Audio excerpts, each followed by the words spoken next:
Assalamualaikum warahmatullahi wabarakatuh. Oke, berjumpa lagi dengan saya Funi Isnandari, teman-teman.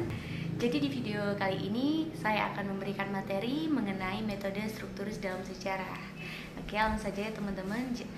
Sebelum kita membahas mengenai metode strukturis dalam sejarah itu, kita harus terlebih dahulu tahu bahwa objektivitas itu merupakan tujuan yang diharapkan dari hasil sebuah penelitian ilmiah. Nah, hal yang terpenting untuk mencapai objektivitas itu dari hasil penelitian adalah metodologi yang digunakannya. Nah, metodologi sendiri merupakan cara-cara yang digunakan oleh seorang peneliti dalam memberikan eksplanasi terhadap data yang dijadikan sumber penelitiannya. Nah, walaupun dengan data yang sama tetapi penggunaan metodologinya berbeda, itu akan mengakibatkan atau menghasilkan hasil penelitian itu juga berbeda pula. Nah, dengan demikian penggunaan metodologi amatlah penting dalam sebuah penelitian. Nah, kemudian selanjutnya kita harus mengetahui bahwa ilmu sejarah adalah salah satu dari cabang ilmu pengetahuan yang mengalami suatu perkembangan. Nah, perkembangan dalam metodologi sejarah itu dipengaruhi pula oleh perkembangan filsafat ilmu pengetahuan. Perkembangan ilmu sejarah hingga tahun 1970-an dulu itu telah melahirkan 4 metodologi sejarah sosial yang berbeda-beda. Yang pertama adalah ada historiografi aliran empiris positivis. Kemudian yang kedua adalah aliran yang melihat individu saja sebagai faktor utama perubahan sosial yang bersifat intensional dengan hermeneutika sebagai metodologinya. Nah, yang ketiga adalah ada aliran struktural, yaitu dari Prancis yang dikenal sebagai aliran Annales yang dia deterministis. Nah, yang keempat dia tergolong struktural juga tapi lebih dikenal sebagai metodologi fungsional atau struktural sistematis yang bertumpu pada grand theory. Nah, kemudian di era 1980-an muncul kritikan-kritikan dari kalangan postmodernisme terhadap ilmu sejarah pada saat itu. Nah, kritik itu pada awalnya hanya ditujukan kepada wacana-wacana moralistik yang menganggap pandangannya sendiri sebagai kebenaran yang mutlak yang tidak dapat dibantah. Nah, kritik postmodernisme ini kemudian berkembang menjadi kritik terhadap pandangan universalisme yang terkadang dalam suatu sistem budaya tertentu dalam kritik sastra. Nah, masalahnya doktrin ini juga dianggap berlaku dalam wacana-wacana ilmu alam seperti juga ilmu-ilmu sosial maupun ilmu sejarah. Nah, dalam perkembangannya doktrin postmodernisme ini makin gencar dikembangkan oleh berbagai ahli dalam berbagai cabang ilmu. Postmodernisme ini teman-teman beranggapan bahwa doktrinnya itu relevan bagi semua cabang ilmu atau wacana karena semua cabang ilmu itu menggunakan bahasa sebagai alat komunikasinya. Berkaitan dengan hal tersebut, muncul reaksi dari kelompok ilmu terhadap kritikan postmodernisme ini. Muncul berbagai usaha untuk menegakkan kembali nilai-nilai tentang kebenaran ilmiah. Nah, gerakan ini terutama muncul karena berkembangnya aliran realisme dalam filsafat ilmu sejak tahun 1980-an. Sejumlah ahli, terutama sejumlah ahli sejarah itu mencoba mengatasi serangan-serangan dari postmodernisme itu dengan upaya menegakkan kembali teori korespondensi dalam ilmu sejarah.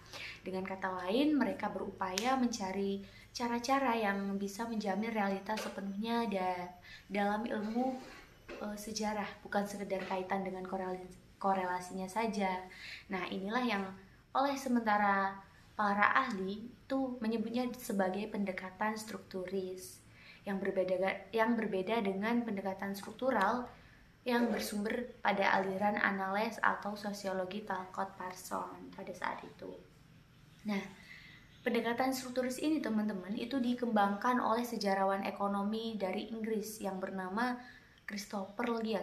Nah, untuk menjelaskan perbedaan antara metodologi strukturis dengan metodologi lainnya, Lyot ini membedakan antara yang pertama ada metode individualis yang mempelajari individu saja. Kemudian yang kedua itu ada metodologi holisme yang mempelajari struktur sosial saja. Kemudian yang ketiga itu ada metodologi strukturis yang mencakup individu dan struktur sosial dalam hubungan atau yang dinamakan dengan dualisme simbiosis. Nah, kalangan ahli sejarah strukturis ini mulai meninggalkan pendekatan empiris dan memanfaatkan teori-teori sosiologi tertentu, khususnya konsep-konsep emergensi dan agensi. Nah, pendekatan ini mengacu pada cara kerja atau struktur of reasoning dalam ilmu-ilmu alam, tapi disesuaikan dengan ilmu-ilmu sejarah, di mana datanya hanya dapat diperoleh dari peninggalan-peninggalan masa lampau atau sumber sejarah. Nah, kenapa dikatakan mirip dengan ilmu alam? Nah, karena pertama-tama realitas yang dicari bukan dari keseluruhan realitas, tetapi hanya apa yang dinamakan causal factor yang tidak kasat mata atau unobservable. Nah, seperti halnya dalam ilmu alam, fenomena dapat disaksikan oleh panca indera, tetapi sebab-sebab terjadinya itu tidak kasat mata. Sebagai contoh, benda jatuh ke bawah, tetapi itu dapat dilihat. Fenomena dapat dilihat atau observable, tetapi kausal mekanismenya yaitu karena apa? Karena gravitasi, tidak kasat mata atau unobservable. Ada contoh lagi, suara radio dapat didengar atau gambar televisi dapat dilihat, tapi medan magnetik yang menyebabkan tidak dapatnya ditangkap oleh panca indera atau unobservable. Nah, demikian pula dengan pendekatan strukturis ini dalam sejarah, yang mana bertujuan untuk menampilkan realitas dalam bentuk causal factor yang tidak tertangkap panca indera. Nah, fenomena-fenomena itu seperti pemberontakan, revolusi, perubahan sosial, dan sebagainya. Semua itu dapat ditangkap melalui panca indera karena terkandung dalam sumber sejarah yang dapat dibaca dan dipelajari. Tetapi sebab musababnya itu tidak muncul secara nyata, secara empiris dalam sumber sejarah, karena tersembunyi dalam struktur sosial yang unobservable itu tadi, tidak dapat dilihat oleh kasat mata. Nah, secara teoritis terdapat interaksi antara manusia, baik individu atau kelompok, dan struktur sosial di mana mereka berasal. Maka untuk menampilkan causal factor yang unobservable itu tadi, seorang sejarawan yang mendapat sumber datanya dari sumber sejarah itu harus menggunakannya untuk menganalisa struktur sosial agar dapat menampilkan reaksi atau interaksi antara manusia yang konkret, observable, dan struktur sosial yang tidak kasat mata atau unobservable tadi.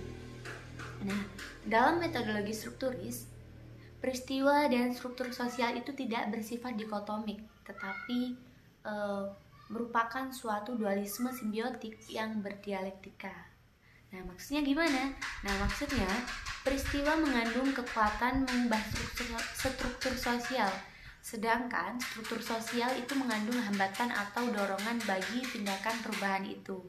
Nah, pengertian struktur sosial yang observable itu tadi dalam pendekatan ini bukanlah kumpulan manusia yang konkret, tetapi suatu unit yang memiliki ciri-ciri umum yang bersifat emergensi, berupa peran-peran, aturan-aturan, pola interaksi, dan pemikiran atau mentalisme.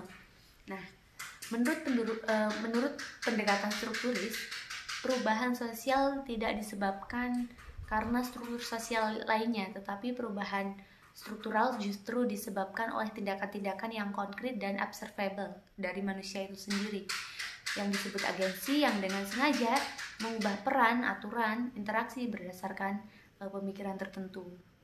Manusia sendiri itu dilahirkan dalam struktur sosial tertentu yang memiliki kemampuan untuk memproduksi atau mentransformasi struktur sosial di mana ia berasal. Nah, perubahan struktur sosial adalah tujuan utama dari metodologi strukturis ini. Baiklah, itu saja teman-teman yang dapat saya sampaikan mengenai metode strukturis dalam sejarah. Semoga bermanfaat. Saya akhiri, wassalamualaikum warahmatullahi wabarakatuh.